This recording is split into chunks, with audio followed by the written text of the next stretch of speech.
देखो, सबसे पहली बात हमारी कमजोरी क्या है, हम परेशान हो जाते हैं। संसार में देखो तो परेशान, परमार्थ की तरफ देखो तो हम परेशान हो, ये हमारा आदत स्वभाव बन गया परेशान होना। थोड़ा सा धैर्यवान बनो, गंभीर बनो। कोई भारी से भारी विपत्ति में परेशानी स्वीकार करके विपत्ति से थोड़ी निकला जाता। सुलझो, ठीक है, ये विपत्ति आई, समस्या आई, इसका समाधान होगा, ऐसा थोड़ी कि हमें नष्ट कर देगी। अगर अभी हमारी बड़ी हानि हो जाती है, हम कल इससे बड़ा लाभ प्राप्त कर सकते हैं। हमको एकदम बिल्कुल गंभीर रहना है, इतने कमजोर नहीं बन जाना। अब वो गए तो क्या होगा, अब वो वस्तु गई तो क्या, पद गया तो क्या होगा। प्रयास किया था, ये पद मिला था, इससे बड़ा पद प्राप्त करूंगा, मैं इससे बड़ा महान बनूंगा। ठीक है, एक बार गिर गया, गलती हो गई, दंड भोगूंगा, फिर इससे ज्यादा संयम में रहूंगा। बिल्कुल, मतलब एकदम फ्रेश दिमाग रखना चाहिए। और अपने लोग क्या है, जरा सी बात में एकदम पछड़ा कर लेते हैं, एकदम कमजोर हो जाते हैं। ये बिल्कुल ठीक नहीं है। हम जीवन भर की यात्रा की बात कह रहे हैं, भारी से भारी कष्ट में भी मुस्कुराना, तो हमें बल मिला है, हमें भगवान की कृपा का दर्शन हुआ है, हमें उनका दुलार दिखाई दिया है। अगर ऐसे तो भाग जाते, फिर परमार्थ में थोड़ी चलना होता है। आज जो आप सुन करके लाभ लेने की चेष्टा कर रहे हो ना, ये केवल प्रवचन नहीं है, ये जीवन है। अगर ये जिए ना होते ना तो ये इसका प्रभाव नहीं पड़ता, फिर वाणी का प्रभाव नहीं पड़ता। हम इसीलिए कहते हैं, जैसे आप लोग एकदम परेशान हो जाते हैं, तो बोलो क्या हमसे ज्यादा परेशानी होगी?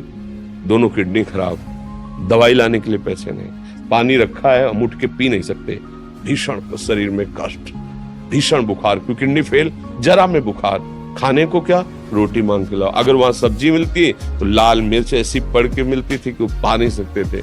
आप सोचो, पानी लाना है तो मुझे लाना है, पीना है तो मुझे पीना है। अगर मैं हारता तो कहां पहुंच जाता, क्या स्थिति होती? नहीं, मरना है, पर कदम पीछे। कोई दिन ऐसा नहीं जिस दिन सेवा ना की हो, जिस दिन सेवा ना गए हो।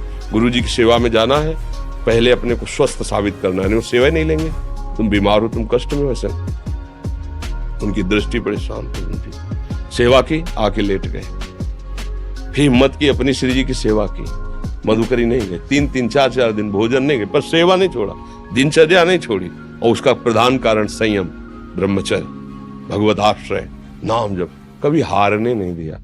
अभी भी थोड़ी देर बाद डायलिसिस शुरू हुआ, हारने, आपको हारे हुए नजर आ रहे हैं।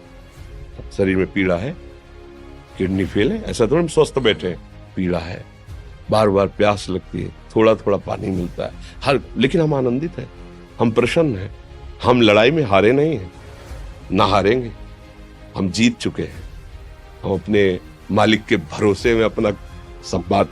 तो वो, ये हम अपनी बड़ाई नहीं बता रहे, हम आपको बता रहे समस्या। सोचो, तुम्हारे पास तो माँ है, भाई है, बहन है, परिवार है, कोई ना कोई तो है ना। मेरा किसी ने कभी जीवन में ध्यान भी नहीं दिया, क्यों? बचपन से बाबा जी बन गए, किसी से प्यार नहीं, किसी से संबंध नहीं, कोई जानकारी नहीं, हम कहाँ हैं, वो कहाँ है, किसी से कोई मतलब नहीं। अच्छा, जवान साधु कौन श्रद्धा करे?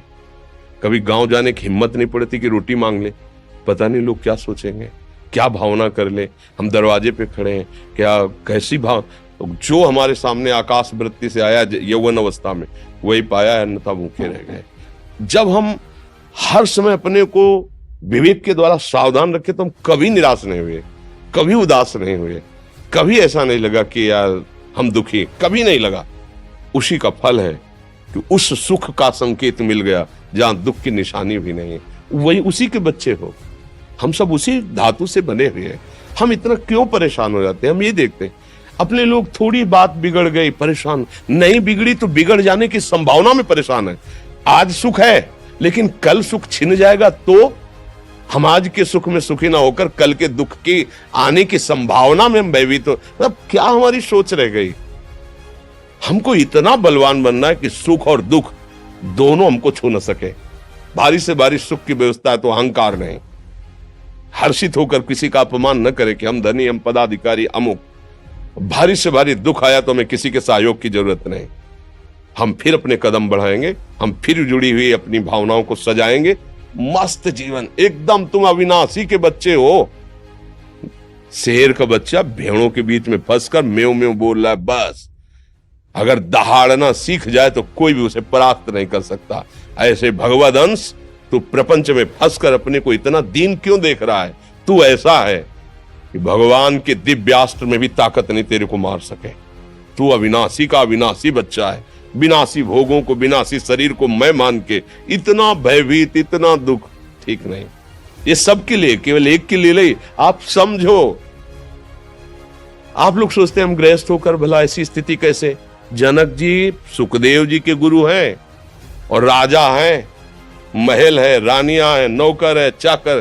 क्या सुखदेव जी जिनके शरीर में लंगोटी भी नहीं है, दिगंबर, परमहंस, परमहंस के गुरु है जनक जी जो राजा हैं। समझो आप ऐसा ना सोचे कि अब नौकरी कर रहे हैं, हम संसार में, हम गृहस्थ हैं, हम आध्यात्मिक की ऊंचाई पर नहीं चढ़ सकते। नहीं, आप एक सरकारी नौकरी या आप किसानी या व्यापार करते हुए आप एक अध्यात्म की ऊंचाई में चढ़ सकते हैं। और अध्यात्म ही है जो तुम्हें इस माया के दुख सुख से ऊपर उठा सकता है। दूसरा, चाहे जितनी संपत्ति आ जाए, आप सुखी नहीं हो सकते। सब देख लो, आंख खोल के देख लो, अध्यात्म ही है जो तुम्हें हर कष्ट सहकर मुस्कुराकर जीने का रास्ता बता देगा कि आप आनंदित हो जाओगे। कुछ नहीं बिगड़ा, अध्यात्म है तो कुछ नहीं बिगड़ा, अध्यात्म नहीं है तो कुछ नहीं बना, कुछ हाथ नहीं लगने वाला।